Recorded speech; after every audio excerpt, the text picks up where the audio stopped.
And greetings, happy Friday. Welcome to the Steve Deace Show here, live and on demand on Blaze TV, radio, and podcast alongside Todd Erzin, Aaron McIntyre. We will be joined by FBI whistleblower who should have been reinstated already. I mean, should have happened like day one, like right after the J6 pardons went out. Steve Friend's reinstatement should have happened like right after that. Well, to be fair, they've been so busy arresting people and holding people accountable. Maybe they just can't. Oh, wait. It's going to be one of those Fridays. Going to be one of those days, Todd. I'm a little salty. Are you salty? All right. More than even normal. Yeah. There is our good friend, Steve Friend. He'll be joining us here in a moment for the Dace Group here on the Steve Deace Show. But first, a word about our friends over at realestateagentsitrust.com in these unprecedented times. Bing! Yeah. Make sure. I mean, we're all sitting around waiting for those interest rates to go down. Yeah, that's not happening. At least not in the immediate future. So, if you are venturing forth into the housing market, nevertheless, because you just can't sit tight any longer, and more of you are. I mean, I'm seeing the signs in my neighborhood. I mean, there aren't a lot, not as many as we would normally see this time of year, but more than we have seen probably since 2019. So a lot has changed since the last time we had anything resembling a robust real estate market. Make sure you're prepared with an agent that can get you there, whether you're going across town or all the way across the country. And he'll get you there by getting started at realestateagentsitrust.com. We'll hook you up with an agent whose track record of success has been verified, and a lot of times they come from right here in the same audience here at the Blaze as you. So get started today so that you get to the finish line you want to get to at realestateagentsitrust.com. Again, that's realestateagentsitrust.com. And with that, of course, Feedback Friday coming up. It'll be your turn to set the agenda next hour. But first, it is time for the Dace Group.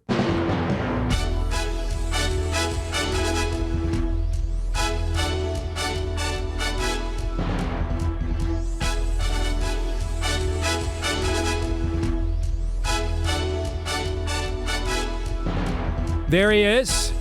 And it just so happens to be, Steve Friend is here with us. It just so happens to be my U.S. Senator, Chuck Grassley. Doesn't he oversee the committee that would have some kind of congressional oversight on your status there, Mr. Friend? He does indeed. And actually for 7 years, he was my senator as well when I lived in Iowa, working for the FBI. He's the chair of the Senate Judiciary Committee. He's the patron saint of whistleblowers, and had an opportunity to actually sit and meet with Senator Grassley. I was a large group, but there was a Whistleblower Appreciation Day event in the Ivory City, Washington, D.C. this week was there, and the FBI was bragging about reinstating one whistleblower. It was not this whistleblower or any of the other more prominent ones who are out in the media. My good friend Garrett Boyle today reached 1,040 days of unpaid indefinite suspension, and now we are 6 months into the new administration. Absolutely. It's just inexcusable. It's just inexcusable. And it has to be on purpose. Because just like with the Epstein thing, it's not like these guys are just falling over themselves and stepping on rakes everywhere you look, right? It's not like it's Anthony Scaramucci's at the White House press podium one day and it's Omarosa the next. All right, this ain't 2017. They're not literally just tripping over their own phalluses over there at 1600 Pennsylvania Avenue. The three of us spent 36 hours over there recently. Looked like a pretty well-oiled machine when we were on the inside there, correct? Mm-hmm. So this can only just this has to be on purpose between Kash Patel and the Judiciary Committee. There's just no other way to describe it. And Chuck Grassley's got other problems right now. Slow playing the president's U.S. attorney nominees, judicial nominees, just absolutely beyond inexcusable. And I can tell you what would happen. Steve, will you indulge me for just a second? I promise we'll get to the round table, okay? But I can just tell you what the Chuck Wagon's going to say. If you lean on him and you can get him in a private moment, let me tell you what he's going to say. Well, we have to follow the Senate procedures, because if we don't, you'll learn the next time the other party is in power. It ain't no fun when the rabbit's got the gun. You mean like when they tried to shoot our candidate? Oh, you mean that when they literally planted a treasonous plot that they knew was a lie the entire time, had multiple branches of government and the corporate media all conspire together to push forth a treasonous narrative to justify a treasonous impeachment over a scam, a nefarious plot they planted? You mean they might do stuff like that? That is a talking point, Chuck, from another century, which, not coincidentally, so are you. Do your damned job, sir. Do your job. Your job is not to monitor. It is not to administer Senate procedure. It is to fulfill the agenda the American people just voted for in the last election. It is August 1st, sir. And maybe at your age, time moves slowly. But for the rest of us, the clock's ticking. Get off your cane and do your job.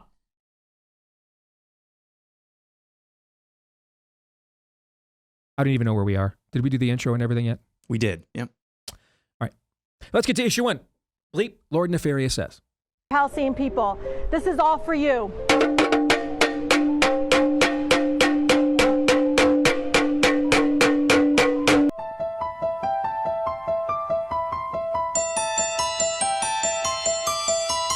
If you have lived here for 7 years or more, contributed to the community for years, and you don't have a criminal record, then yes, you deserve a pathway to legalization. And as we have seen, as certain states have deported immigrants, what's happened? The crops are not being picked. The hotels do not have anyone providing the service. A police officer there has been arrested by U.S. Immigration and Customs Enforcement. ICE's Enforcement and Removal Operations Unit in Boston says John Luke Evans was picked up in Biddeford after he illegally tried to buy a gun in Maine. ICE says Evans is from Jamaica and that he came here legally in 2023 but overstayed his visa. During the arrest, they say he told ICE agents he was trying to buy the gun to use as part of his employment as a police officer.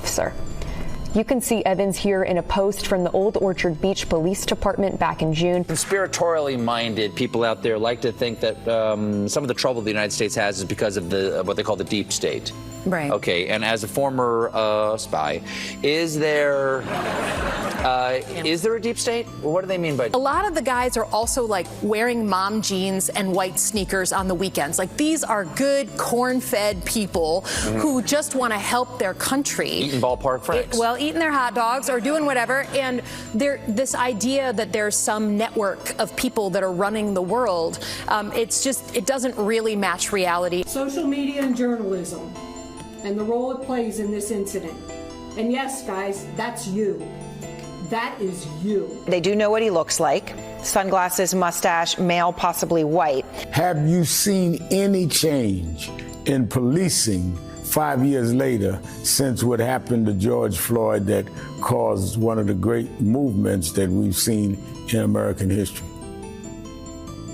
Unfortunately, no. The mayor has promised continuously to our communities that there would be real meaningful reform, and 5 years later, there is still no plan. A blonde-haired, blue-eyed white woman is talking about her good genes. Like, that is Nazi propaganda. But I do have a second thought about the Republicans. If they want to measure mental acuity or sanity, they'll look to their own president. Stop yelling. Yes, a non-yeller. All right. First question is the guest, Steve. You get the first crack at it. What was the worst of the best you just watched, brother, and why? Well, it's totally not a secret cabal, a globalist elite that are calling the shots at every level, and you noticing it is actually the problem. So specifically jump off it, I'll go to the police officer who was an illegal alien, who was arrested for being an illegal alien. There's more to that story, actually, because he overstayed his visa, and according to the local officials there, they checked with the Department of Homeland Security during the Biden administration to see what his immigration status was, and they said it was all good to go. So that was completely facilitated by your federal government, and it was done in an effort because he was intersectional. He was preferred over the American citizen. He's higher on that rung, and that even ties into the Cincinnati police chief. Again, you are the problem for noticing when we fail on our mandate, on our prime directive, on our objective as a government, which the American people have a very low expectation of what their government provides, relatively keep us safe against fraud and force and protect the borders. Failing that, though, they are now turning their guns on you because they can label you as a domestic terrorist. By the FBI's own definition, anti-government, anti-authority, violent extremist is someone who has a perception of government overreach, negligence, or illegitimacy. That's all that's required to label you a terrorist and completely upend and destroy your life. I think we're done here. You guys want it early? You guys want to just go ahead and get your Friday started early, or? We're always pretty superfluous when he comes on the show. Yes, I literally have no idea what I'm going to say for the next hour. Any thoughts on anything? Gardening? I mean, I'm not kidding you. I have no idea how to add to what he just said, how to make it better, how to expand on it, I do have lots of ideas how to make it worse. Okay, but that answer was yowza. Let me do this with a question. Steve, did you hear, and it's okay if the answer is no, did you hear yesterday's show at all? I only heard the first few minutes. I was traveling yesterday. All right. Okay. The reason I bring that up is you pointing out that the locals checked with the Biden regime about this illegal, and they were like, okay, he's good. What was the conversation we were having yesterday? That if indeed if Trump decides to take and Trump and DeSantis are out there trumpeting this, no pun intended, trumpeting this thing we agree with about the last census was a fraud, so we're going to do a new census and we're not going to count all these illegal aliens, and that's going to get adjudicated, right? And what did I say? John Roberts could very well do, just like he'll come up, just like he saved Obamacare not once but twice. I could absolutely see John Roberts say, "You conservatives are right. It does say right there in the 14th Amendment that citizenship is not based strictly on location, but under the jurisdiction subject thereof." Well, here's an example where the Biden administration literally said it was totally fine for this illegal alien to be here. So he was here under the jurisdiction of the United States government. The fact we left all these people here all these years means that we were fine with them being here. There's a part of the law, I think you used the term common law yesterday, right? Yeah. Okay. But, a lot of law is built on intent, right? Okay. And so clearly the intent was for how many decades just to leave all these illegals here and bring even more of them in. Your answer there, Steve, without even hearing yesterday's show, reinforced we haven't been Vanta Black in a minute on the program. It's been pretty Vanta Black here since we kicked off. All right. Feels a little bit like May or June of last year. All right. But your answer absolutely segued or confirmed the Vanta Black hypothesis that I threw out yesterday about what happens if we get to adjudicate the 14th Amendment at the U.S. Supreme Court when it comes to immigration. So how's everybody's Friday going? Well, good. Todd, you're up, because I think we just need some optimism right now. I'll tell you what, making Sydney Sweeney a Nazi, it's breathtaking, because this is an area. Can Sydney Sweeney spell Nazi? I've never seen anything she's in, so I don't know, but I'll give her enough credit to do that. But nice of you to do. Here's where I won't get, our side is regularly pretty bad at this. And very recently, I don't know, what was that, 2 years ago in the right-wing women calendar thing, that our side just showed we will be very stupid about this thing, like women in bathing suits, and then we've actually talked about it on the show, and modest is hottest, and I don't know, is it a scandal to wear a bikini? And we just turn into absolute morons. And no wonder some women who are willing to hear us out on any number of things, they're just like that, like, you, good grief, what on earth is this? Yet we're going to get saved from ourselves by the impossible stupidity of Sydney Sweeney is a Nazi. I find it breathtaking that there is no off switch at all to this progressive moment. They will sprint off that cliff, which is, in this case, it's an unforced error, but because there's a religiosity, and very recently they lorded it over to us, it's not something you can just have a laugh track on. But this one, it even makes me like, you can't, this is invincible ignorance. Yeah, I didn't think you could bring the optimism. That was a bad take by me. Aaron, give it a shot. Go ahead. Yeah, I was going to go to the just the juxtaposition. We've gone now from who will pick the cotton to who will pick the crops to who will service the hotels to who will lock up the criminals. Now, earlier this week, I don't know if you saw this story. It broke, I think, last week. I disregarded it because I thought it was parody. But there is literally a government position. I can't remember the name of the town in the United Kingdom. They are hiring a Sharia law administrator, an official government position. As one does. And I was one of the ones who pilloried that. I just suggested, hey, if you're hiring within any level of government, municipality, county, federal, what have you, a parallel administrator to a parallel system of law, you don't have a country. I was one of the ones pillorying that. And then I saw this story this week. And we're hiring illegal aliens to serve as cops. At least they're guys. At least they're guys. And it's absolutely right on the money what Steve said. It's because the intersectionality totem pole is what matters. Not capability, not citizenship. What is a citizen anyway? As I'm sure, as you were alluding to, we're going to find out that that is an undefined word, probably. Thank you, John Roberts, in just a preview for a thank you. I just don't. It leaves me speechless over and over again. Just that we have reached cosmic levels of dumb, and yet we've got Rashida Tlaib banging on an aluminum bowl. Alyssa Slotkin literally being called a spy by Stephen Colbert and says, no, the deep state is just a bunch of mom jean wearing grass-fed people. It's just, if our enemies weren't so stupid and dumb, which we might still lose, we would be Vanta Black every single day. I got to tell you, I got into this almost 20 years ago now to have like these deep philosophical discussions and arguments, the kind that brought me to a biblical worldview / righty worldview, you know?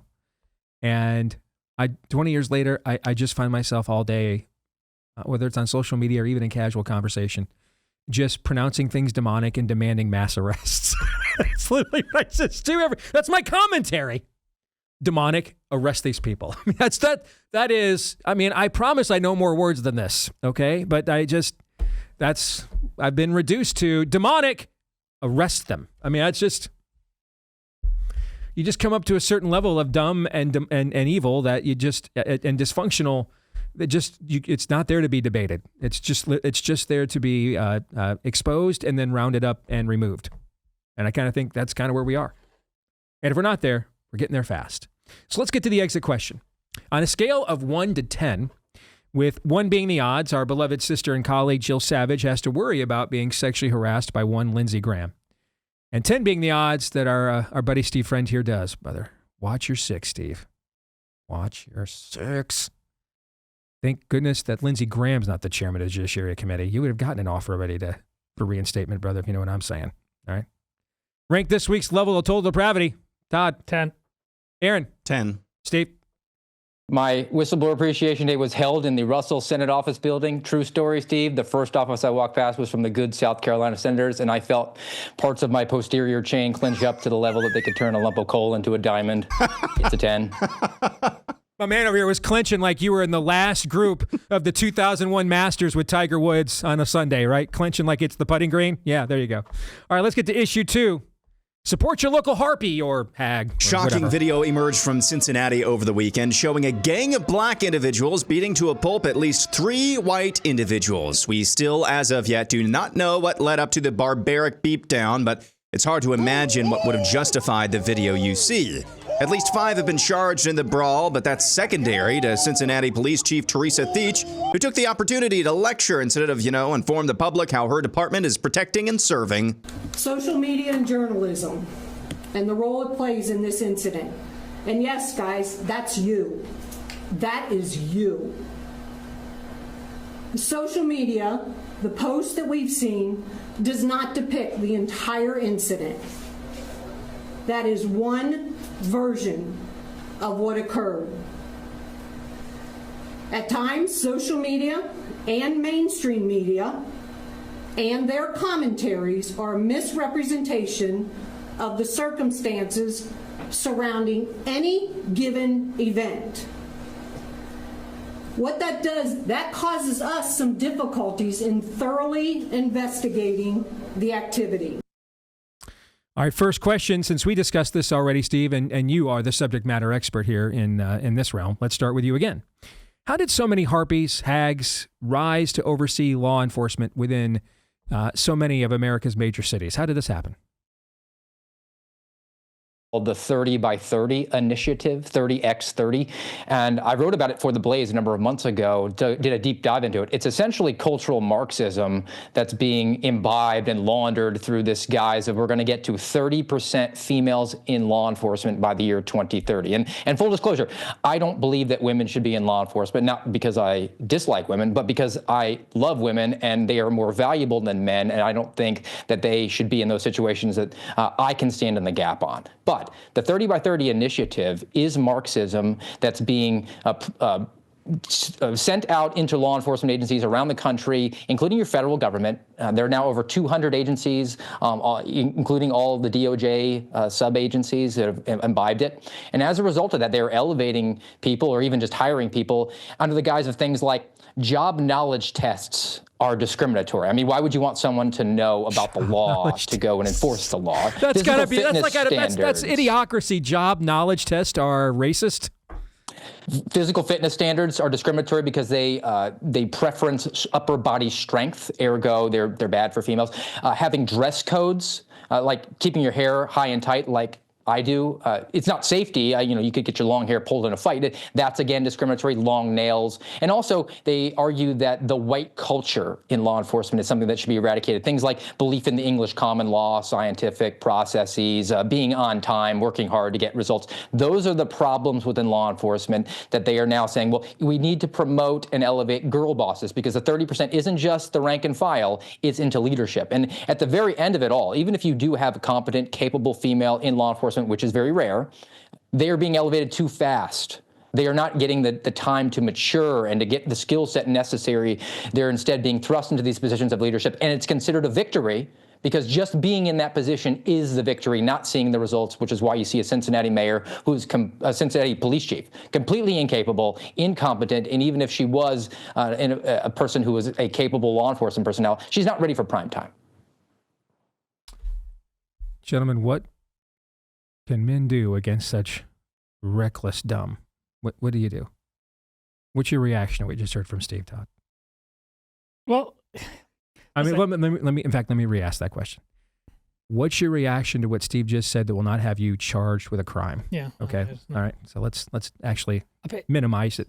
Apparently, a lot of the men officers who are already filing a lawsuit within this department because of the DEI stuff that has prevented them from moving along. But in the wake of this, guys, that's not enough stuff. This is going back to the garden, quite frankly. Are you going to stand by and watch as Eve, I mean, our Eve just took like one bite and it was all over. This woman is like, are you really going to just stand by? Well, our lawsuit is in progress. You've got people within the Chamber of Commerce there, like writing like, please stop anybody. SOS blinking with that. Now is the moment. All of you get, and because you're police officers, you can't strike in the way other people can. But give them a warning. Say like, we're going to give you 7 days to fire this woman because our town is not safe. Otherwise, we're off the job. That's the man answer because the lies are enough. There's every once you're white pilled online. By a woman who realizes the truth of a situation. There was a really good one a couple months ago.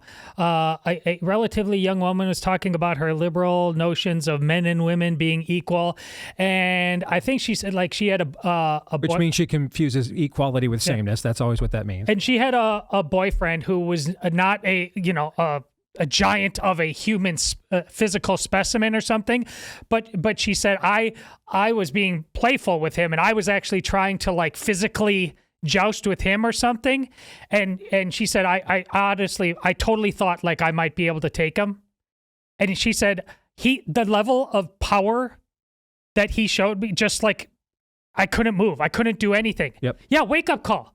That's the difference. That's why Steve is right. Women should not be police officers. Remember when Ronda Rousey was popular? There were all kinds of men, and trust me, there are many men that they're so limp-wristed she could take them. But there are a lot of just normal men, sports bro men who are like, oh yeah, she could. No, she couldn't. Yes, even the woman who is the definition of badass woman no, she could not take your average American male. A lot of you guys have just gotten stupid and retarded, and so you've defaulted to all this. So once again, as bad as these women's are, it always being stupid men, lazy men, sports bro men who have all kinds of other agendas other than duty, citizenship, the good, the true, and the beautiful. That's it. Maybe the greatest women's college basketball coach, not named Gino Auriemma, was Pat Summitt at Tennessee. And she always had her team practice against the managers on her team. That's what my daughter does. Who were men, young men, students who just played at the University of Tennessee Rec League and would have zero chance, zero shot of even walking on to the Tennessee basketball team. Let alone getting a scholarship, because that was commiserate competition. Caitlin Clark would not start on any major D1 college. She wouldn't. Right. And see, this actually ties back, by the way, we're talking to what I said at the top about why people like Steve need to be reinstated. Because for what you to want to happen, I can promise you, those guys are probably having those conversations. And you know what? One of them's going to say, remember those FBI whistleblowers when they came out? What happened to them? They can't even get reinstated by their own side. Their guys won the election. They left them hanging. You know what I'm saying? So this is why. It's not just we love Steve and admire him. And he's earned that admiration. But there's a higher principle at stake here than Steve. All right. If you want to encourage courage, if you want courage to become contagious, then when someone demonstrates it, it needs to be rewarded. Yes. Otherwise, you'll snuff that out. All right. And the cowardly immune system will have its way. So if you want to see more and more men stand up, then you need to see that when men do, like what Steve and some of the other names he mentioned have already done, and you see how they were completely left hanging. Is Kash Patel FBI director today if it not for people like Steve Friend? And the answer is no. The answer is no. Aaron, you get the last word here. Go ahead. I mean, the question that I always have in conversations like this, specifically when it comes to the elevation of women to positions that should be filled by but should be filled by men and traditionally have been, is it because there's a lack of men who are willing to do those jobs? Or is it because it's some plot like the 30 by 30 that Steve was laying out there? Either way, if it's the latter, it is more systemic. The only reason why we have cities that get in a position where the city mayor can appoint the city manager, who appoints the city police chief, and it's just this long chain of appointments, and bada bing, bada boom, we've got another female police chief. That's more structural and foundational, and that's going to take a long time to unwind. Or is it just because there are not enough men who are willing to do these jobs? I don't know what the answer to that question is. It's probably a little bit of both. All I know that the favorite show that I have on the weekends is On Patrol Live. It's just cops, but they follow these police departments around live. One part that I do not enjoy of that show is they've got this little police officer. It's some county in Florida. She weighs about $1.05. So far in the past 3-4 months, she's been serving search warrants in the dead of night. In the dead of night in Florida, in the backwaters of Florida. You just cannot have a country that, whether it's not, is she DEI or is she just doing the job because men don't want to do the job? Mm-hmm. Either way, the explanations for how we got to this point are not good. Let's get to the exit question. Who would make a better police commissioner? Joy Behar, Whoopi Goldberg, Sonny Hostin, or your mom? Aaron. Your mom. Your mom for sure? Todd? For sure. For sure your mom. Just your mom is a general construct, by the way. No one's mom in particular, just your mom. What about you, Steve? Who are you going with? My mom drove a Chevy Astro van that was distinctive, and my friends knew to slow down when Mrs. Friend was within their purview. Nice. Listen, if you're out of line, Mrs. Friend is not your friend. That was the word around the neighborhood back in the day. All right, when we come back, we are going to celebrate a birthday. Stay tuned.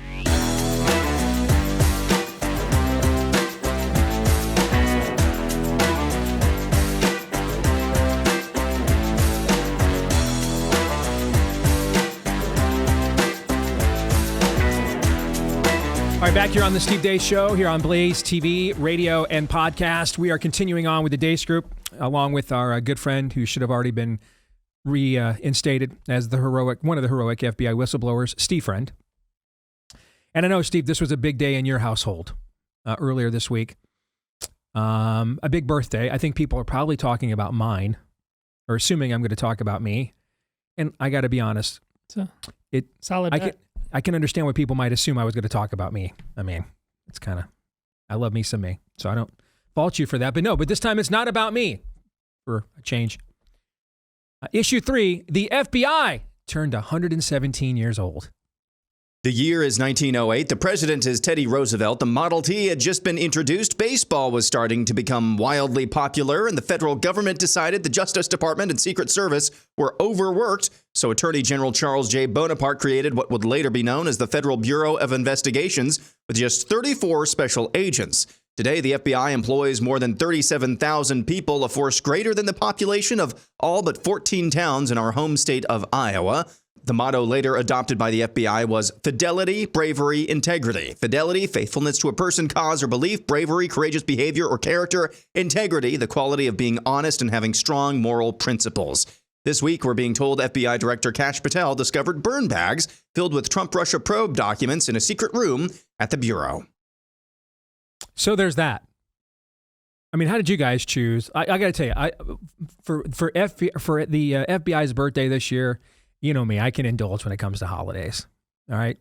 This one, I got to be honest. And I normally get too hyped up in advance. You get on me about that every time, you know, Todd. But this year, at the FBI's birthday, it just kind of snuck up on me. All right. And to be fair, along with holidays, you can indulge in any pretty much everything else. Yeah. This is very true. Yeah. So it kind of snuck up on me. So, I mean, I want everybody to know, and to all of our brave 38,000 strong friends there at the FBI, all of which I'm sure are needed, but you're a few men short, including the guy sitting here on my panel. Okay.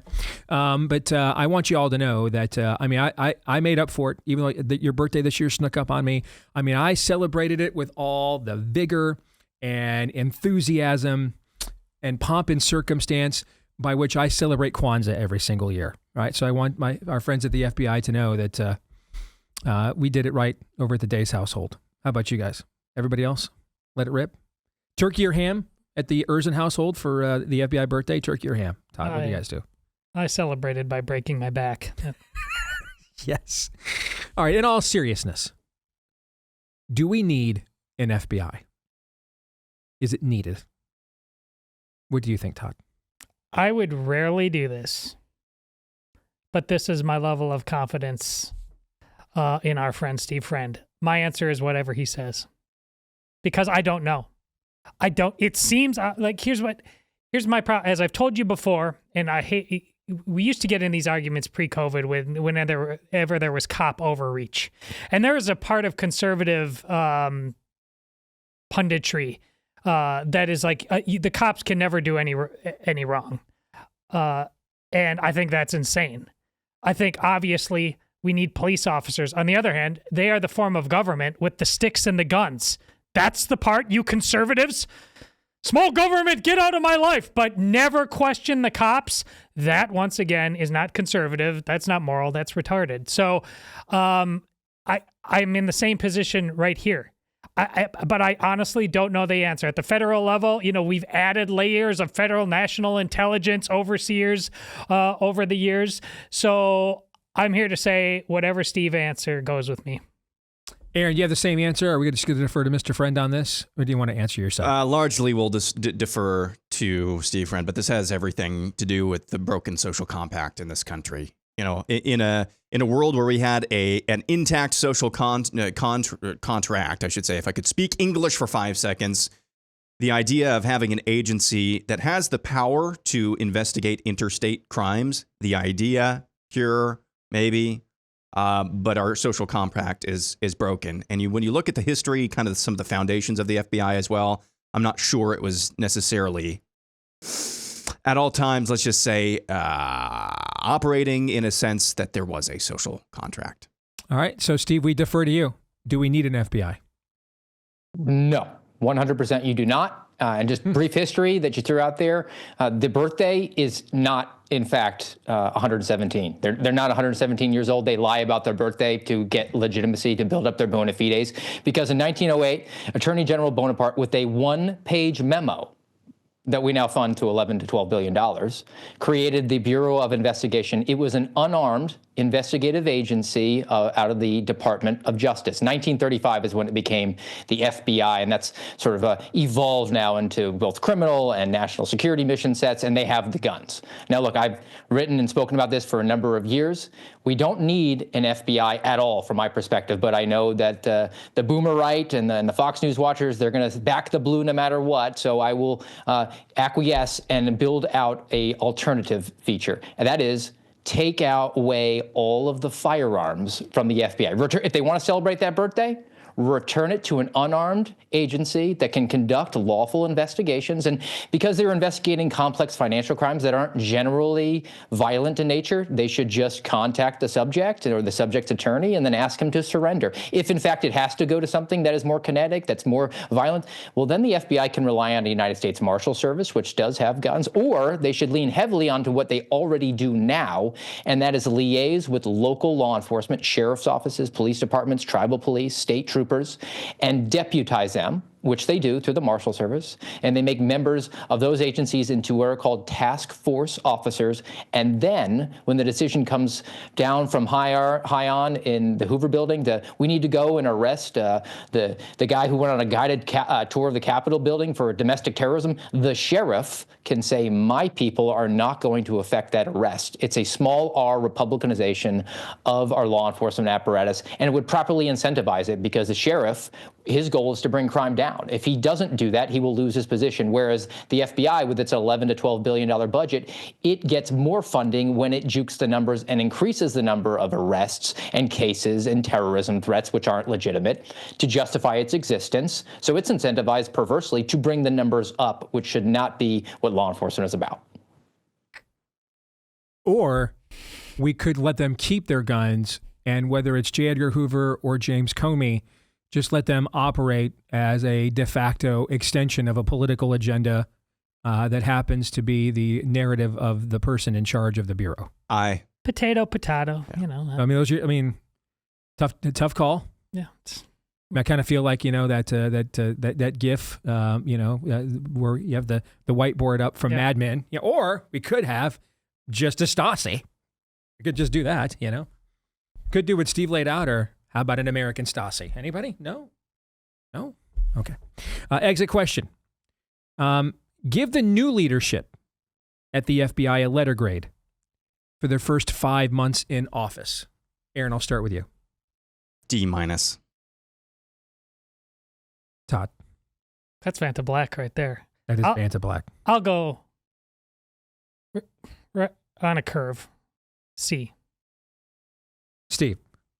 In true Dacean fashion, here's an analogy. You could not ever say that Bill Cosby was a brilliant comedian or actor or performer because of the one thing that he did late in life that we all came to realize. Mm-hmm. Similarly, if I told you, Steve, Todd, Aaron, this one fact, I don't know what grade you could come up with other than an F, and that is that the case agent of the Mar-a-Lago classified documents case that led to the greatest weaponization example we've seen in recent memory, where armed agents went to a former president's residence and went through his wife's underwear drawer. He is the current pilot for the FBI director.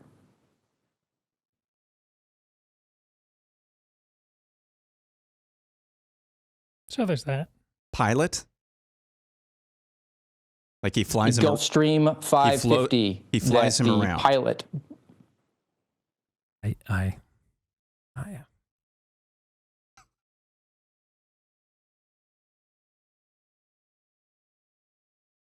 What time did he don't start? I've got nothing. I don't even know what to say to that. So it's Cash In Patel, basically. That's actually the dude's name. See, I had no regard for him at all. Never met him, don't know him at all. Never heard the guy's name at all until he started doing like all the MAGA shows about, about all the stuff that we think has been going on that he now won't tell us or expose. So I have no regard at all. I don't. The other guy, I do know pretty well. And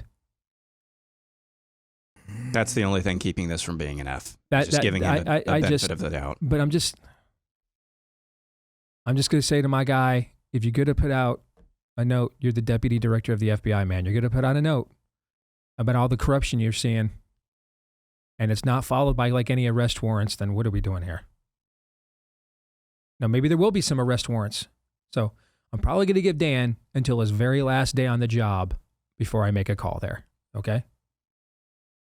But I'm just saying, don't put out some, personal note on X about existential levels of corruption and then have your last day go by where you didn't arrest any of these people.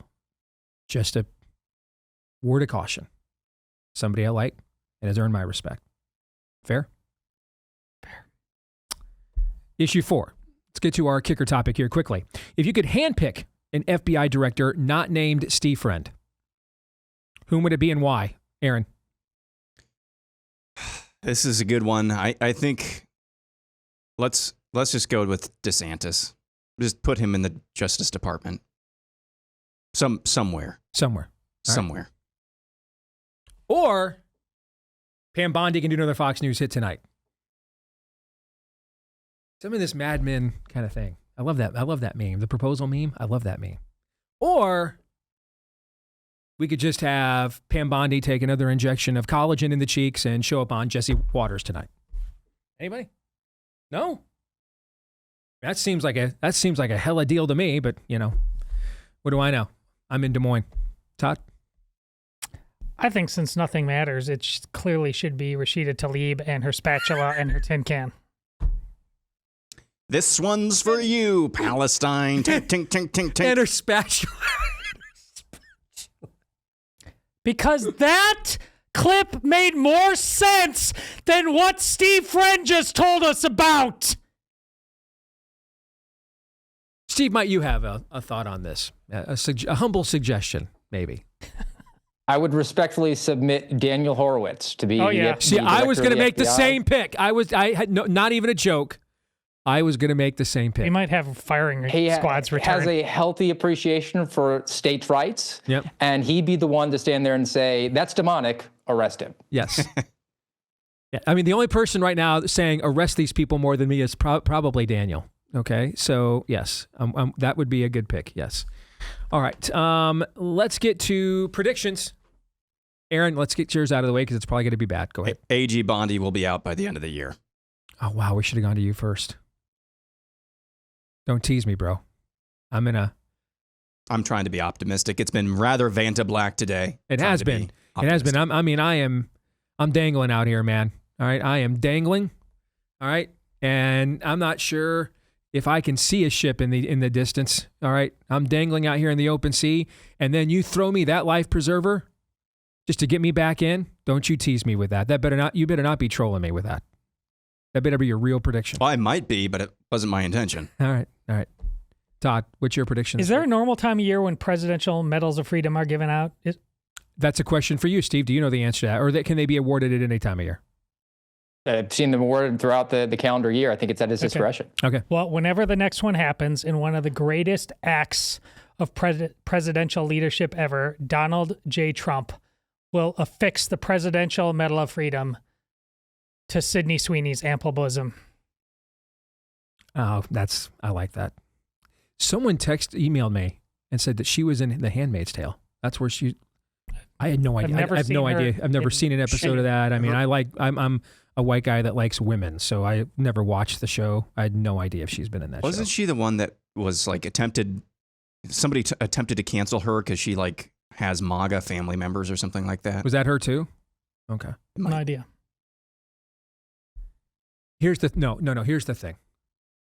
Trump has Nancy Mace affix. He's ample bosom to Donald ample Trump bosom. Is gonna he's not offshoring that to Nancy Mace. No way. Donald Trump is standing. Do you even Trump, bro? I know. You want me on that wall. You need me on that wall.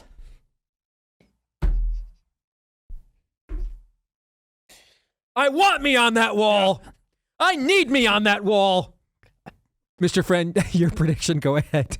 I got to bring us back down to some Vanta Black level, and that is that you will never see a prominent whistleblower at the FBI again during a Democrat administration, because they have now seen that you can have your life destroyed and never reinstated, regardless of who takes the helm. And I can't help but think that that's by design.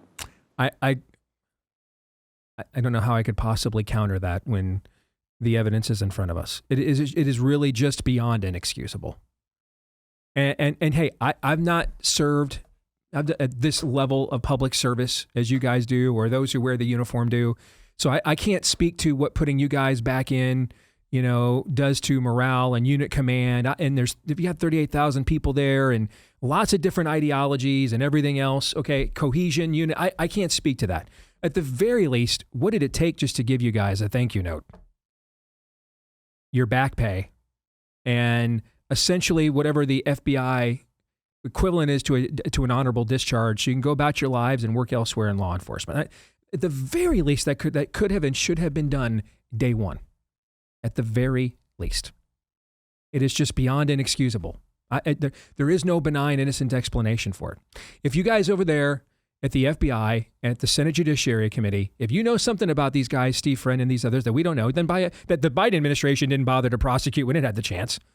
I mean, he was prosecuting everything he could get his hands on. So if you happen to know something in their records or character that does not make them eligible for the kind of commendation we're talking about, speak now or forever hold your peace. But it's been 6 months. It's just inexcusable. Steve, just be honest. It's just us four talking. Do you have the Epstein list? No, that's been thoroughly investigated. Didn't you get the Yes. memo? That's a hoax now at this point. Yes. My prediction is, and Todd is going to love this, and it's not a troll. It's a prediction. An NFL player will be, I'm going to call it exposed for homoerotic sexual harassment within the team. I know exactly who you're That's talking coming about. this season. That's coming this season. Yep. Know exactly who you're talking about. Maybe here pretty soon, in fact. Yeah. I wonder if the Chiefs will sign him. He's pretty good, isn't he?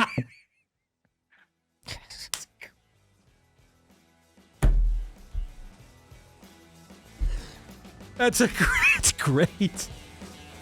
That is great. Steve, good to see you, man. Thank you. You got it. Thank you. All right, take care. Feedback Friday's coming up next. Stay tuned.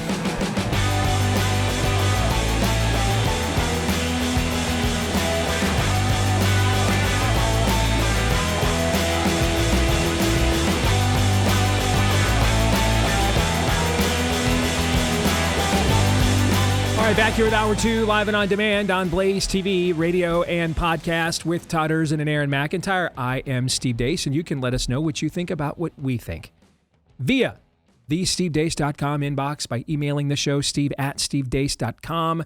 That's DEACE. Like us on Facebook, me, we, and Gab. Follow us at Steve Dace Show on X, Instagram, and TikTok. You can try, and we emphasize the word try. You can try subscribing to our new YouTube channel. Who knows if they'll actually count it? Probably not, but try it anyway, right? You remember Mystery Meat when you were a kid in school? This is like Mystery Sub, Just every day, just go over to youtube.com/Dace Show. Just hit subscribe every day because it'll unsubscribe you the next day, trust me. So just go over there, youtube.com/Dace Show. Is that where you go, Aaron? Let me double check on that, but I believe it's at Dace Show, yeah. Yeah, it's at Dace Show on YouTube, and just hit subscribe every day and watch your subscription not count from the previous day. It's fun. We do here in the audience. We get bored sometimes during the break. In fact, we'll just go subscribe a couple times, even during a break, come back 30 seconds later, subscription doesn't count. It's great. We have lots of fun with that, don't we, Todd? That's the math. Yes. So give it a shot. You can try subscribing to our new YouTube channel. Be one of the few, the proud, those whose subscriptions at YouTube actually count. When you go to @Dace Show on YouTube. You can also like us via the podcast and share your like of us with others by leaving us a 5-star review. So many of you have done that. Literally tens of thousands of you have done so. Thank you to each and every one of you for doing exactly that. You are appreciated, and we appreciate your appreciation for us. You can add yours at your podcast platform of choice. Then make sure you also hit subscribe, or if you're on Apple iTunes, follow. And that way you'll know for sure that every time we do a new one of these episodes, it's right there in your feed every single time. Are we ready for some Feedback Friday? You bet. You bet. Let's start off with this one because this one is short from Carl. But guys, this one blew my mind. It blew my mind. All right. He said, the Steve Deace Show is 10 hours a week, 5 days, 2 hours a day, 10 hours. Okay. The Steve Deace Show is 10 hours a week. Theology Thursday is 1 hour. It is therefore a tithe of your time. Thank you. I'm sure you were already aware of this. I'm a little slow on the uptake. Well, Carl, I'm way slower than you because until you sent this note to me, I had not even considered it. I don't know. It's the literal meaning of tithe. It is. I thought it was pretty cool. 1/10, 1 out of 10 hours would be 10%. All right. And we literally tithe for Theology Thursday. We give, we give, we try to, have a biblical worldview be at the forefront of the show all the time. But that's kind of the same thing for you as a believer, right? I mean, you try to be a good steward of your resources that God provides you in all things, but you set aside a percentage of those, often that's considered to be 10%, in order to give directly back to Him for what He's given to you. We did not plan it out this way. In fact, it just started becoming a full hour here in the last year because we just recognized we were going to be doing the book of Romans on our pace pretty much until, they put either Todd or I in the grave. So we doubled the time, but that's pretty cool, I thought. So thank you, Carl, for pointing that out. I really didn't realize that until you did. Oh, to be fair, the reason you failed your Quickie Mart exam is because of fractions. So that is very true. That is true for those of you that do not know, and it wasn't the Quickie Mart. It was, although I like that, it was Quick Trip. And I would not be here today, likely, had I passed the Quick Trip managerial exam in the summer of 1995. Which was, that was the summer of 1995, so 30 years ago. 30 years ago this summer, I went in to take the Quick Trip managerial exam, and I could not remember how to, for the life of me, how to multiply and divide fractions. And you had to get at least 80% on the Quick Trip managerial exam. I missed all the questions on fractions and only ended up with a 78. And I couldn't get a job at Quick Trip. Well, so listen, I went and got a job in a mailroom instead. That's also very true. All right. I got a job in a mailroom instead, which is where I worked full-time and part-time at the Des Moines Register Sports Department until they promoted me. But that was my full-time job when my wife married me. We go over what I was like when we got married. And I have to tell you, I am baffled. I am absolutely baffled that she agreed to marry me. I mean, absolutely. That's not baffled. to look back. Let the past die. Kill it. Forward. Thank you, Kylo. Yes, forward. Thank you. Yes. All right. Don in Newberry, Florida writes, I appreciate your commentary concerning arresting those who planned and executed the Russiagate fraud, etc. Now, you want to get Vanta Black? Let's go. I mean, you want to get nuts? It's going to be tough to keep up with Steve friends. Yes. Give it a Don's shot. going to give it his best shot there from Newberry, Florida. Okay, Don. Where if Don is blackpilling in DeSantistan, you know that Don is a connoisseur Right, don't of black disappoint, pills. Don. I mean, if you wake up every day and Ron DeSantis is your governor, and you can black pill, then I mean, we tip the cap. All right. We got nothing on you. If you can wake up when Ron DeSantis is your governor and like, I got a black pill for you, respect. All right. Respect. All right. So here's one for you. Y'all ready for this? Going to drop this one on you. We need to realize, though, that the trials of those arrested would either take place in Washington, D.C. or Northern Virginia. They're never going to be convicted within any of those jurisdictions. It's deep, man. That is a deep cut of Vanta Black. That's deep. That even if we did it, it wouldn't matter. Because these are all the same places that threw Gen Xers or Gen Xers, J6ers with false hips in prison, in jail for 6 months and ruined their lives. Those jury pools are not convicting any of these people. I mean, dude, that'll ruin your Friday there, Don in Newberry, Florida. Well done. What do you think, guys? Is he right? Is he right? Yeah, this is a recurring thought that I have. It's like, let's arrest people, okay? Accountability, okay? What jurisdiction? Uh-oh, let's go talk about something else.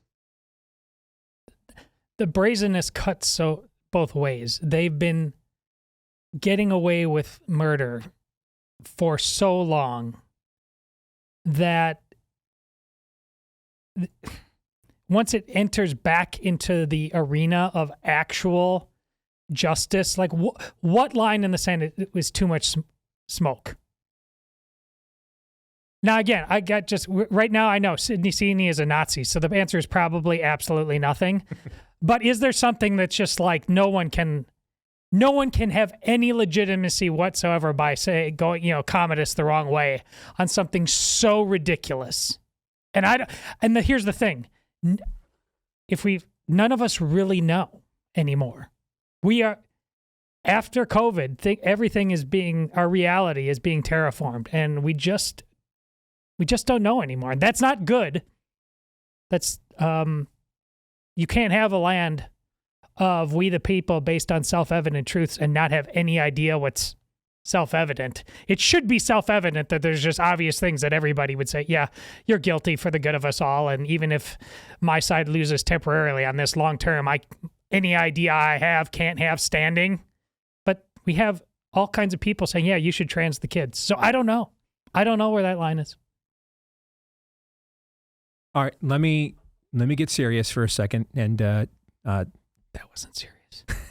No, I mean, let me finish. Like, I'm gonna set the gallows humor aside. All right, I'm gonna set it aside for a second. All right, and let me take this now sober. Okay, let's assume that Don is on to something for just a second, and let me make the case for why the arrest should happen anyway. If we do not, in fact, just off the top of my head, I think I come up with several points. Even granting Don's premise, it must be done. It must be done. Number one, we are running, have you noticed that every time they're not punished for what they do next is worse? Have you noticed this? That is just human nature and human behavior. So if there's no attempt to punish them here, no attempt at all, then what will happen next? I think we need to understand, and I want to make sure Mildred over at Right Wing Watch, although with the closure of USAID, I'm not sure how many of these places are still open. Isn't Media Matters in bankruptcy? Yeah, have you noticed how these left-wing watchdogs have all gone bankrupt right around the time that USAID got defunded? Oh, that's an interesting coincidence. Anyway, so Mildred, make sure you quote me on this correctly. This is the part of the show you'll want to be using if you still have a job. This is the part of the show you want to be using over the weekend. I think because we still have a lot of societal comforts.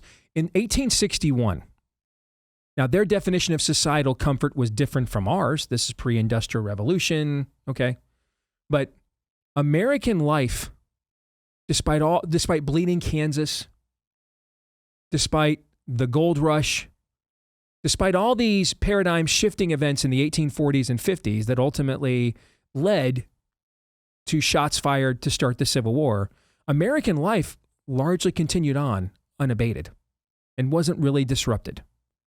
I mean, listen, if you were a homesteader in Kansas or Nebraska, your life was disrupted.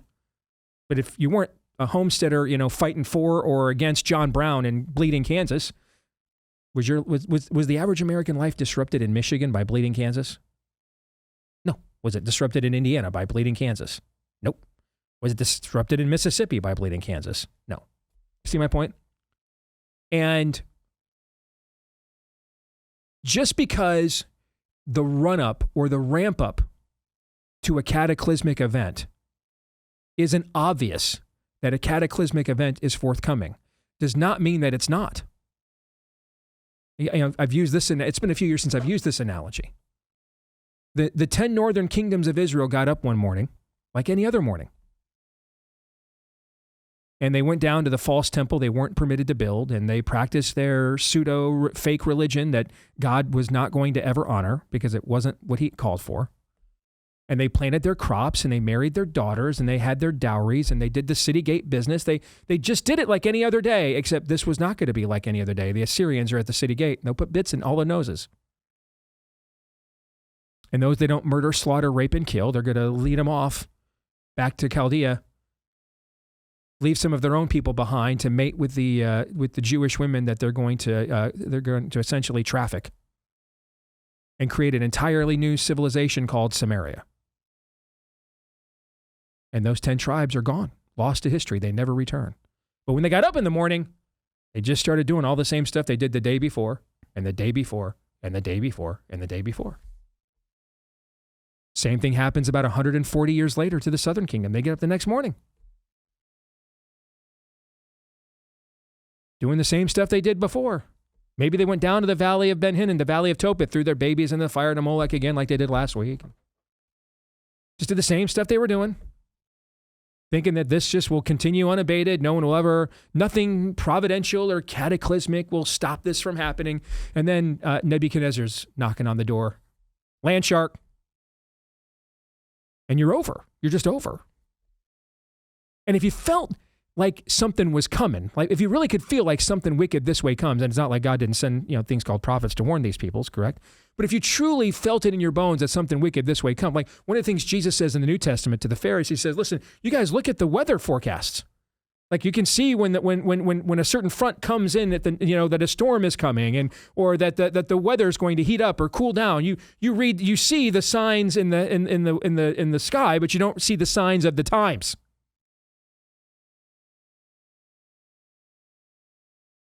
And so, like, if they thought there was going to be a drought or a flood, they would change their farming practices, right? Okay, and yet when the prophets kept coming to them and saying, "Stop throwing your babies into the fire, or you're all toast. You'll be the ones thrown into the fire next." They didn't stop. They just kept doing it and figured since it didn't happen right after the prophet said so, that it really was never going to happen. Until it finally did. Now the ark is lost, the temple is lost, their civilization is lost.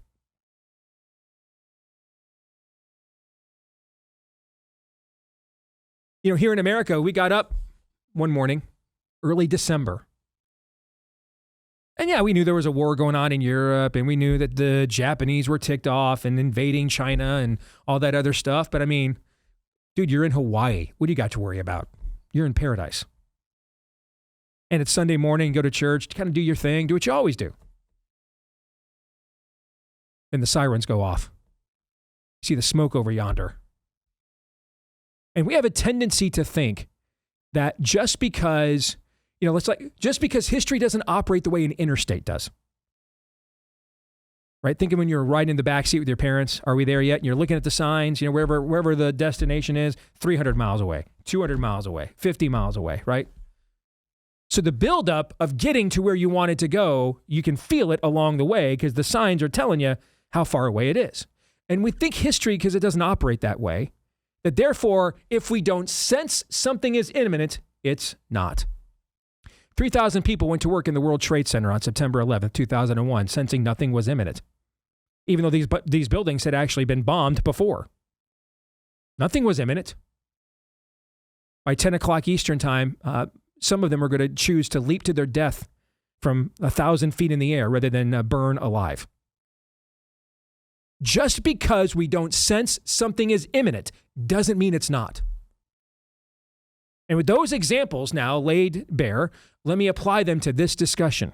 We cannot continue as a civilization indefinitely in a realm where we have a duopolistic political system, and one side gets to do to the other side whatever the Sam Hill it wants, and the other side doesn't ever truly respond, even in ways it's justified in doing so. Or I have to start a show yelling at my own literally 100-year-old senator to do his job and approve Trump's attorneys and justices and reinstate the whistleblowers that are at least 1% of the reason why he's even the chairman of the Judiciary Committee and not the minority leader. This isn't a sustainable model. I know it feels like we'll just do this forever. Listen, I watched some of my Lions last night, regretted it, in the preseason opener, because football season is here, or there's a new Marvel movie out, or my kids are going back to school, and the state fair is next week, or I know it feels like this will just keep going on. It won't.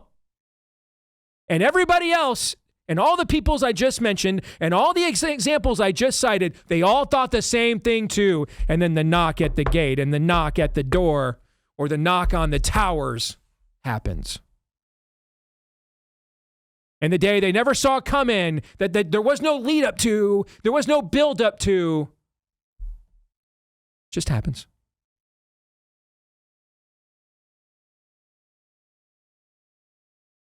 And then afterwards, you'll call it a black swan event because you'll see in this, well, gosh, this Muhammad Atta guy was over here and doing training missions with a bunch of Saudis. Nobody thought anything of that. They didn't stop that, and nobody was curious what we were doing here.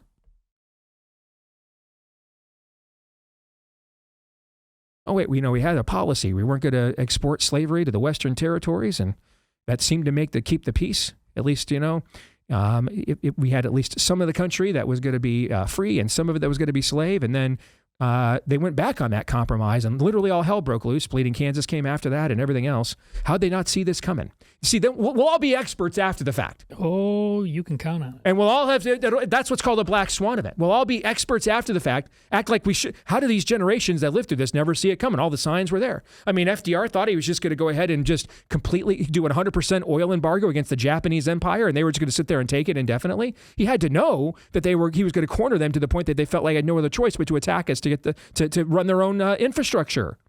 So we're all going to be smarty pants after the fact.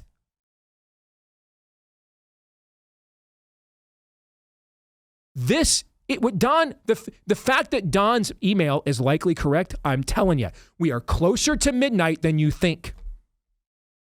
You cannot indefinitely tell people who own 300 million guns that they don't matter, they don't count, their votes are irrelevant, their voices will not be heard, and if they demand otherwise, you're Nazis. That won't happen indefinitely, I'm telling you. And I know Todd over here every day is yelling about sports bro and liars and sitting on your ass. But here's the thing. History also shows systemically that's usually the case. And it only takes a few people. 1 Fort Sumter, 1 Pearl Harbor, 20 hijackers, 56 men who sign a declaration. Now, I'm not making moral equivalencies here. I'm making historical analogies. It just usually takes a few people who give it a little push. And suddenly all the things we all thought we should, after the fact, we all should have seen coming, are now all here. We are closer to that, I believe, than people realize. And I know we're used to just venting on social media. We're used to just complaining to shows like this. But if this continues, the moment will come. Things like the Cliven Bundy thing from 10 years ago are previews of this. Like John Brown was a preview of what to come. Like the first World Trade Center bombing was a preview of what to come.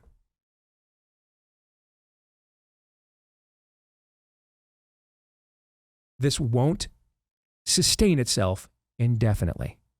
So we should try to prosecute them. Even if, and you know what? Let the normies see. Let the normies see we have literal fingerprint evidence. And a jury in Northern Virginia says, we don't care, Team Blue. The normies need to see this. Even if, hey, Dred Scott lost his case too. Probably ended up being the greatest inspiration of the abolitionist movement.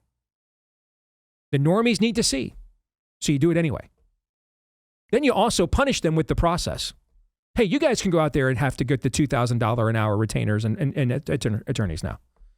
We'll drag you guys through 2 or 3 years of motions and hearings and everything else that you can pay out of your pocket with your book deals now, like you did to our people who don't have book deals. How you like them apples? We'll cost shift some of the advances on your books. We'll cost shift. We'll redistribute that wealth to our people instead. How you like that? How you like that? How you like them apples? Make them feel the pain of their own process for a change. Because it might create a deterrent where they might think next time, maybe we shouldn't do this. Because these, you-know-whats, will come right back and punch us in the throat if we do. See, none of that exists now. There's no deterrence. There's no mutually assured. Forget justice. We don't have deterrence and mutually assured destruction. You have to establish that before you even get to equality of justice. We don't even have that. So even if Don is correct, we have to do it anyway. Because this idea we're just going to respond that for the rest of our lives, maybe for the rest of our lives, but this idea that, have you talked to a 21-year-old right-winger at all? You know any of these kids? Talk to them at all? Let me tell you something, Gramps, and I'm talking to me because I'm one of them now. They're using words and terms that you wouldn't dare use.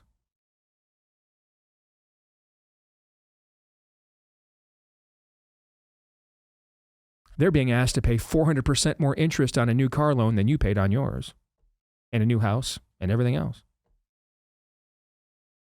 Have you talked to your grandkids? Talk to your sons. You know what they really think? Because they have a level of anger swelling up inside of them beyond anything you could even contemplate. And unfortunately, because we didn't inculcate and inspire them into a biblical worldview, they don't know what to do with it. They don't know what it means to be angry, but not let that anger cause you to sin. So guess what that anger is going to probably cause them to do? Sin. People are not just going to, for another generation. See, things cost too much money now. Have you noticed the jobs reports? Same thing that happened for 4 years under Biden happening the first half of the year under Trump. The first of the month job report sounds great. A couple weeks later, gets revised down every single time. They were expecting 140 new non-farm payroll new jobs. They got 78,000 instead. Thought they were getting 142K. They got 78K instead. Where's all that anger going to go? Because this economy isn't inexpensive enough to bribe them. That's one of the things that they're most pissed off about. I'm going to tell you where it's going to go. You're seeing the early signs of it. You just don't want to look, though. Just don't want to look. This won't continue indefinitely. It never does. Next year's our 250th birthday. That is the longest concurrent, ongoing experiment in self-governing human liberty in the entire history of our species, going back to the antediluvian era. There's a reason for that. Because it never continues on indefinite when it gets to this point. Never does. Never does. And it doesn't matter what language you speak. It doesn't matter whether you're raising the cross of Christ or you are celebrating the May Queen before you throw into the wicker man. Human nature is just the same. It never continues forever like this. It never does. And all it takes is just a few people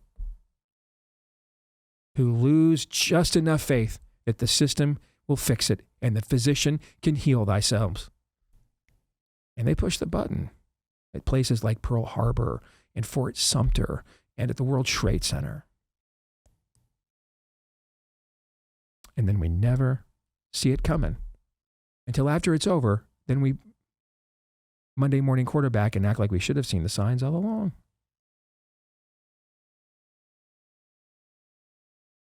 So regardless of the fact the jury pool is fixed, if anything, that's even more a reason to do it. Normies need to see this. They need to see this. Like they needed to see, we're going to trans your kids. Like they needed to see, we're going to let 20 million illegals into the country. When I got into this business 20 years ago, if you said, 10 years ago, 5 years ago, if you said the stuff that we're all saying about immigration right now, many right-wing news outlets and blogs would have called you a racist. Now the normies want mass deportations. They need to see it, so do it anyway. Then there's the fact it's just the right thing to do. And at some point in this era and in this generation, we got to just do the right thing, even if there's no immediate reward for it. Because the truth is its own reward. Even if Fox News doesn't give us a contributorship, even if it doesn't help my engagement, doesn't get me reelected, makes the conversations at the church atrium, where theology is no different than Theo Huxtable, makes them more cringy and uncomfortable, do it anyway. Because those young men I talked about that are really angry, they're watching. They're going to do it anyway. They're going to push some buttons, and they may not be good ones. You guys have any thoughts? That rant brought to you by We Are Way Too Comfortable. Got a Matthew Peterson, our buddy, talks about how, realignment. You really, and we have to do what we can, our part, to really realign our thinking, our cruise control, our status quo. It's been an unmitigated disaster, and we will deserve to have the fate that Steve is warning you about. It's a biblical admission that the ones who should know better will suffer even more dire penalty. If this is the greatest experiment in human freedom, if this is the opening door of a great notion of Christian civility founded in Reformation principles, and then given this, these wide open spaces in America, put up or shut up right now. Otherwise, game over, and we will be the greatest. Instead of the greatest lesson in human liberty, we will in fact be the greatest cautionary tale in all of human history. Yep. The stakes are high. There's no doubt about that. And they never were really low. The difference is that previous generations recognized and took seriously what Todd just talked about. Now we're witnessing a couple of generations, we think, but one in particular, who are starting to wake up to just what they have to lose, just what they have to gain. We think, maybe, or are reacting, or merely just reacting to the forces that have tried to strip this country of what it once was. When you start to talk about big picture items, people aren't really seeing where this could go, or, things are really just fine. They're better. It's fine. Freaked out, insecure, neurotic, and emotional. We're fine. But you're also cognizant of the fact of where we are. Those things are incongruent. People can't be fine, and we have all of this injustice, a lack of accountability going on at the same time. That's not fine.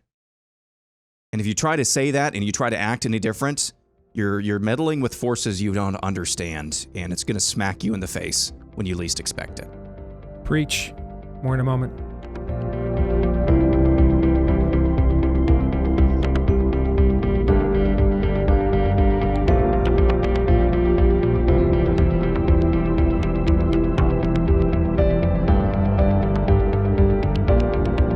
Hey, after today's show, we're going to stick around and record overtime for Blaze TV subscribers. That's just one little morsel of an overall menu of exclusive content we provide every day here at Blaze TV. And if you want to make sure you don't miss any of it, you can become a subscriber to Blaze TV right now using my code DACE as your promo code to get $20 off an annual subscription to Blaze TV. So it costs you just 8 cents a day, or $8 a day, 26 cents a day.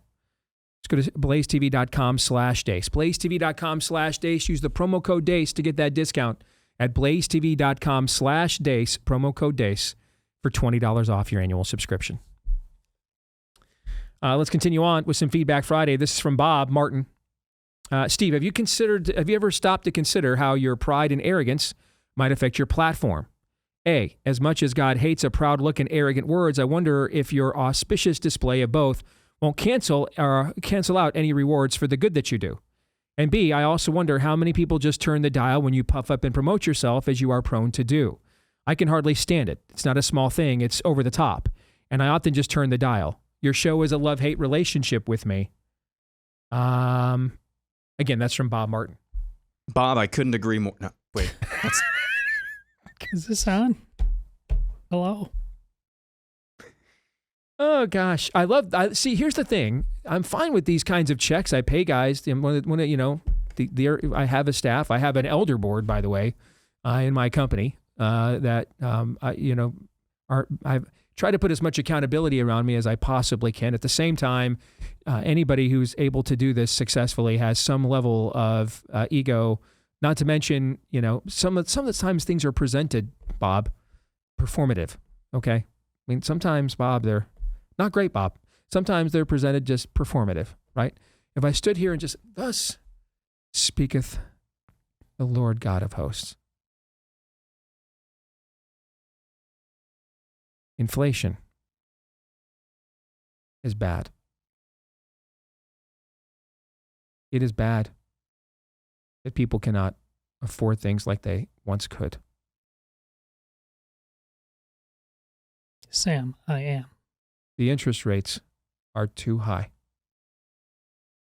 And that is making it very difficult for people to purchase a new vehicle, a new home, or make the kinds of major purchases that a median family income in America makes that helps to spur overall consumption, spending, and confidence in the economy.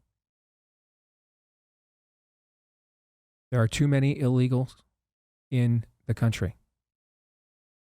We should attempt to deport as many of them as we possibly can while we have the opportunity and secure our borders.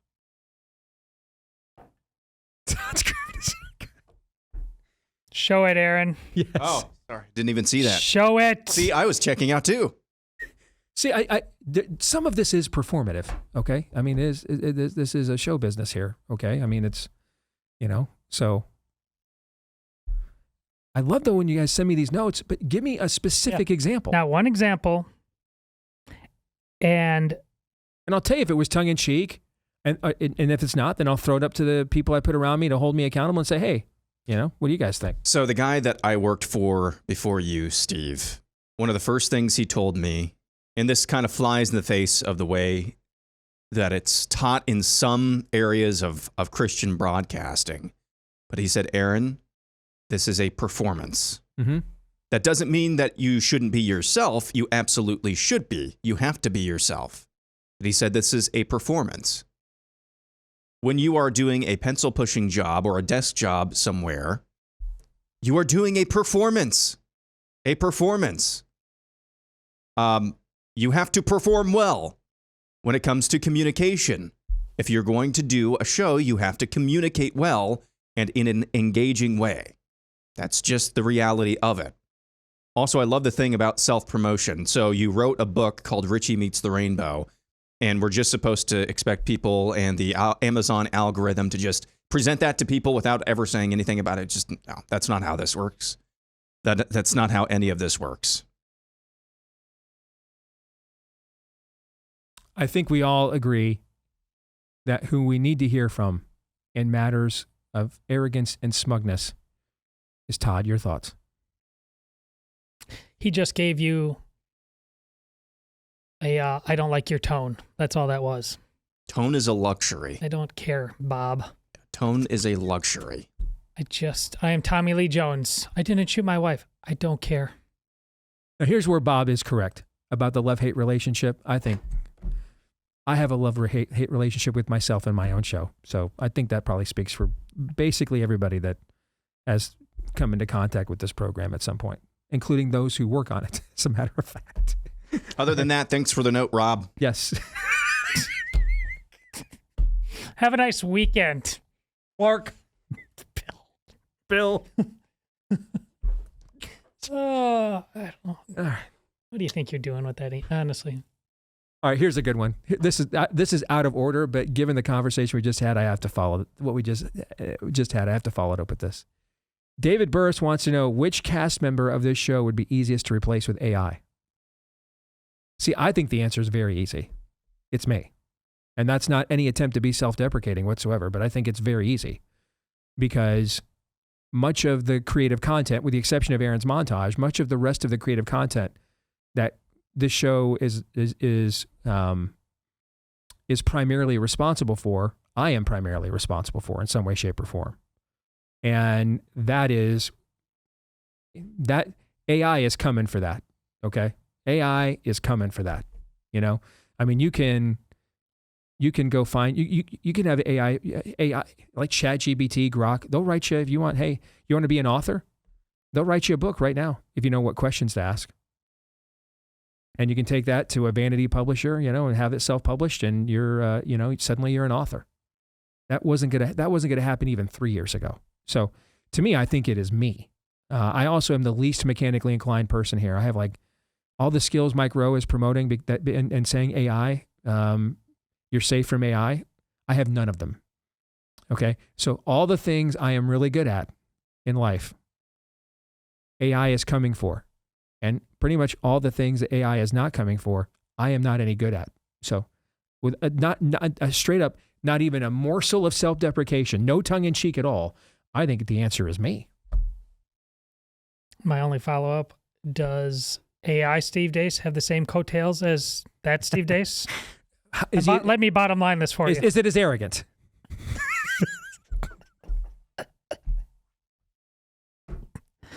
Bob, what do you think? Go ahead, Bill.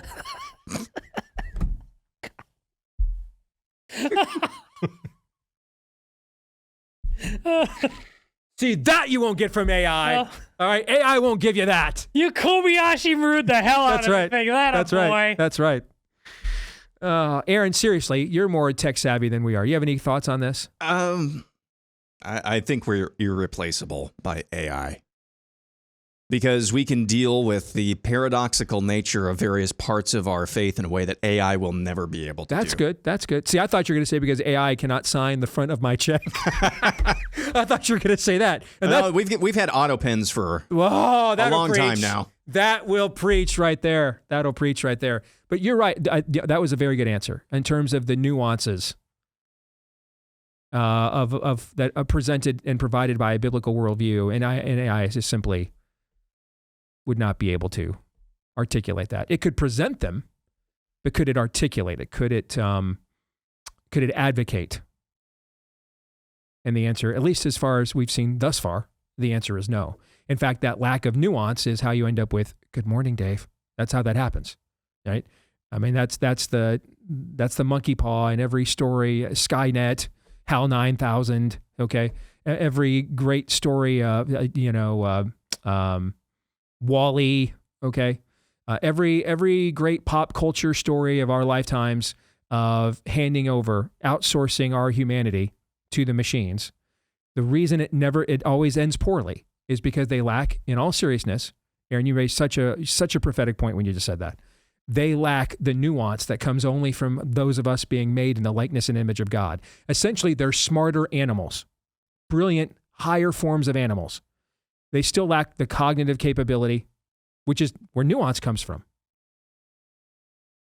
As far as we know, the only beings in the universe that say, just because I can do something, should I, are humans. Machines do not an AI does not say to itself, just because I can come up with antimatter that may create, the formula for antimatter and publish it, which may cause someone to turn our entire quadrant of the Milky Way galaxy into a black hole that sucks us in, okay? Should I do it? And AI is not asking that. It just produces the formula, figures it out, and puts it out there for you. Still ultimately just a series of zeros and ones. Correct. Processed faster and faster and faster, but zeros and ones. In that respect, it has much more in common with a lion. A lion that just finished gorging itself on a herd of antelope that crossed its path in the Serengeti, to the point it's on its back, throwing up so what remains in its belly to feed to its cubs. And then along comes one other, lame antelope carrying picking up he's the caboose. He's way in the rear. The lion doesn't look over and say, "I'll get him another day. I've had enough today. Got to take that turkey nap." No!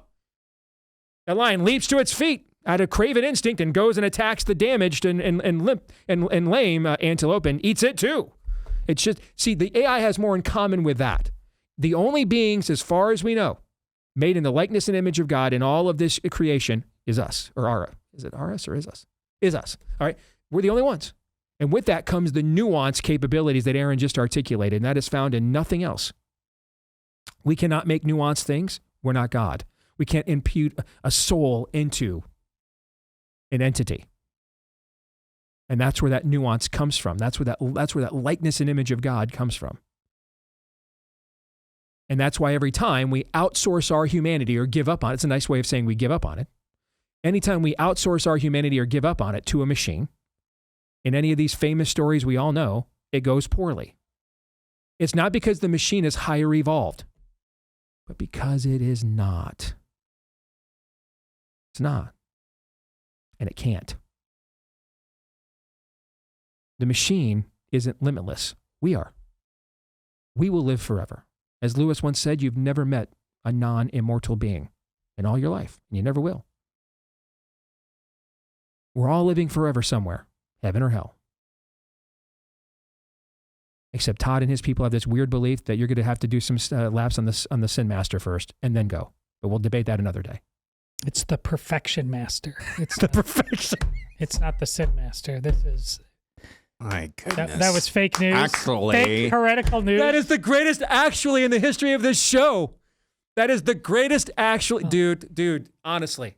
Between what you just did to me and what Steve Friend did with his very first answer in the Dace Group, I think I'm just tapped out here. I've got nothing left. I mean, we're done. I mean, that was so smug. That was so smug and so arrogant at the same time. So that was, dude, honestly. Respect, bro. See, Todd was just going over there, 010101, and then he dropped the Sin Master. He says, 1, no, actually, it's false. Fact check. Oh, that was very good. Maybe Todd can be replaced by AI. Let's close on this one from Brian Blair in Owensboro, Kentucky, man, because Owensboro, Kentucky, I'm sorry, because I think it does sum up a lot of what our era is like. He writes, the only qualification the people who appointed the harpy, hag, cat lady chief of police in Cincinnati cared about was her vagina. Further, the only thing that would have made her a better candidate in their eyes was if it would have been a man with a gaping wound between his legs, created by a 21st century Mengele that he called a vagina. Now, I don't know how old Brian is. I'm guessing, though, given the level of rancor in the tone here, I'm guessing he might be a little on the younger side. Because, see, we were told you couldn't get on Fox News if you talk like this. You couldn't get on the McLaughlin Group if you talk like this. You couldn't write for the Wall Street Journal if you talked like this. So you couldn't get a job in corporate America if you talked like this. So we're just so, as for a generation, we're used to self-censoring our instincts. The next generation isn't good at self-censor. Let me make sure you understand who I'm talking about. The next generation of us. I'm talking about us, not out there, not as a whole. The next generation of us, particularly the ones who pee standing up, they're not going to censor their instincts. And they say stuff like this all the time, out in the open. And they're only getting angrier. That anger has to go somewhere. We better come up with constructive places to direct it. Otherwise,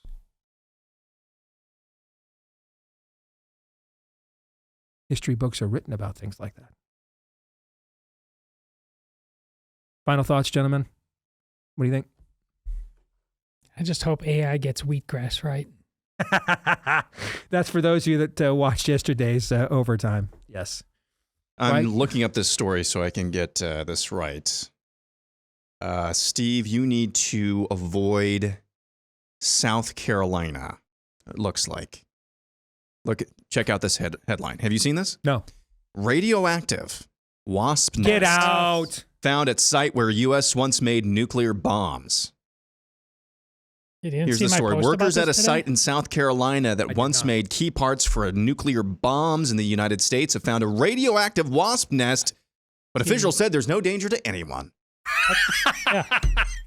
Let's bring Marvel to life. Let's get you over there and take you to your final form. Could it turn me into a superhero? Then I'm in. Let's do this. See, maybe I'm not allergic to radioactive bee venom, and that'll just turn me into a superhero. In that case, have at me. I'd love to be a superhero, wouldn't you? It is time. I'm serious. Oh, wow. I would love to. I'd love to be one. Stuff would get done. See? Now we sound a little bit like Boromir and Faramir and Denethor. Just give us the ring. Indeed. What the gold at? I want the gold. Give me that Green Lantern power ring. I'll show you what to do with it. In fact, you're worried about trials. Who says we have to have those? Now that's the part Mildred's going to be writing about this weekend right there. That's the part. Any other final thoughts? Aaron, your turn. Yeah. Theme for the week, especially the last 2 days, is tone is secondary, tertiary, whatever the word for fourth order is, from truth and your motivation for speaking the truth. I just think that needs to be underscored from yesterday in Theology Thursday, in the first couple of verses of chapter 9 of Romans, and then kind of this last half hour. Now, in fairness to everybody in within the sound of my voice, everybody listening or watching, you don't truly know any of our motivations. That's between us and God. But I think our motivation is love. That's what I tried to strive for. But tone, is it a consideration? Yes, it can be. But is it anywhere close to the first order, which is truth, and your motivation for speaking the truth? No. Maybe that's the theme for the week. Amen. And very well said. All right, everybody have a great weekend. We're back at it again on Monday. Until then, radioactive wasp be darned. Romans 8:28.